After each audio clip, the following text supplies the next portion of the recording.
Hi, I'm Adam Rutledge, and this is my five-person audience.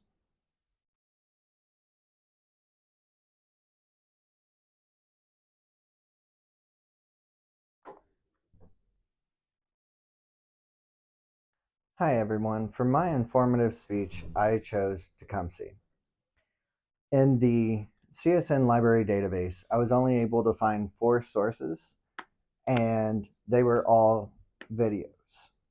The first one was Who Was Tecumseh by Encyclopedia Britannica. The second one was War of Independence, 1812 to 1813 by Magellan TV.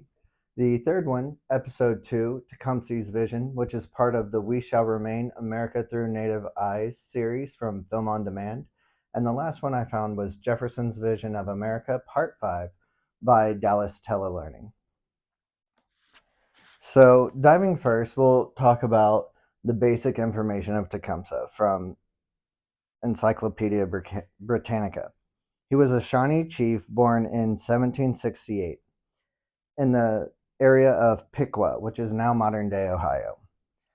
At 14, he was already fighting against American revolutionaries in the American Revolutionary War on the side of the British. In the War of 1812, he sided with the British and Canadians to capture Fort Detroit. And then on October 5th of 1813, in the Battle of Thames, he was killed. So diving a little deeper into the War of 1812, Tecumseh had been fighting Americans for 20 years. He was able to ally 13 Native American tribes, and he was credited with fighting General William Hall of Fort Detroit, who was trying to expand his troops into Canada. Tecumseh met with Upper Canadian Major General Isaac Brock in order to read an intercepted letter that detailed General Hull's plans on how they were going to be invading Canada. And that's what encouraged Tecumseh to join his forces with Canadian forces in order to capture Fort Detroit. Next, we'll be looking at Episode 2, Tecumseh's Vision, from the We Shall Remain series. It talks about Lalawithika, which is Tecumseh's younger brother, who later became Tenskwaka when he became the Shawnee priest. Lalawithika was picked on because his name means noisemaker. They lost both their parents from a very young age due to the Shawnee Long Knives War. In 1805, Lalawithika fell into a fire and thought he was dead by the entire tribe.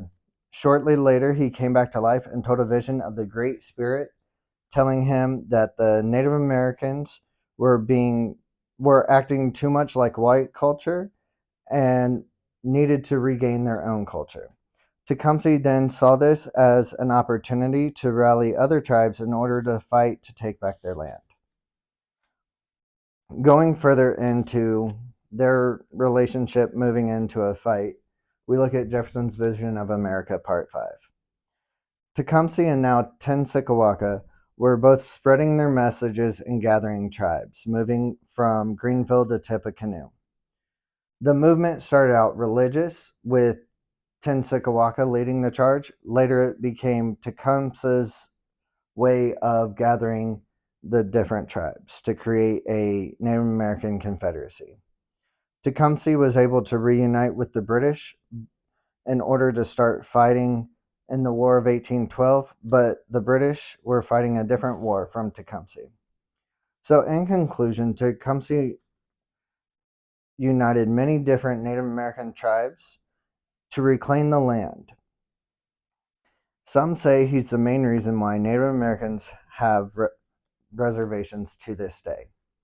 The 4 sources I found again were Who Was Tecumseh from Encyclopedia Britannica, War of Independence, 1812 to 1813 from Magellan TV, Episode 2, Tecumseh's Vision from the We Shall Remain America Through Native Eyes series from Film on Demand, and the last one I found was Jefferson's Vision of America Part 5 from Dallas Telelearning.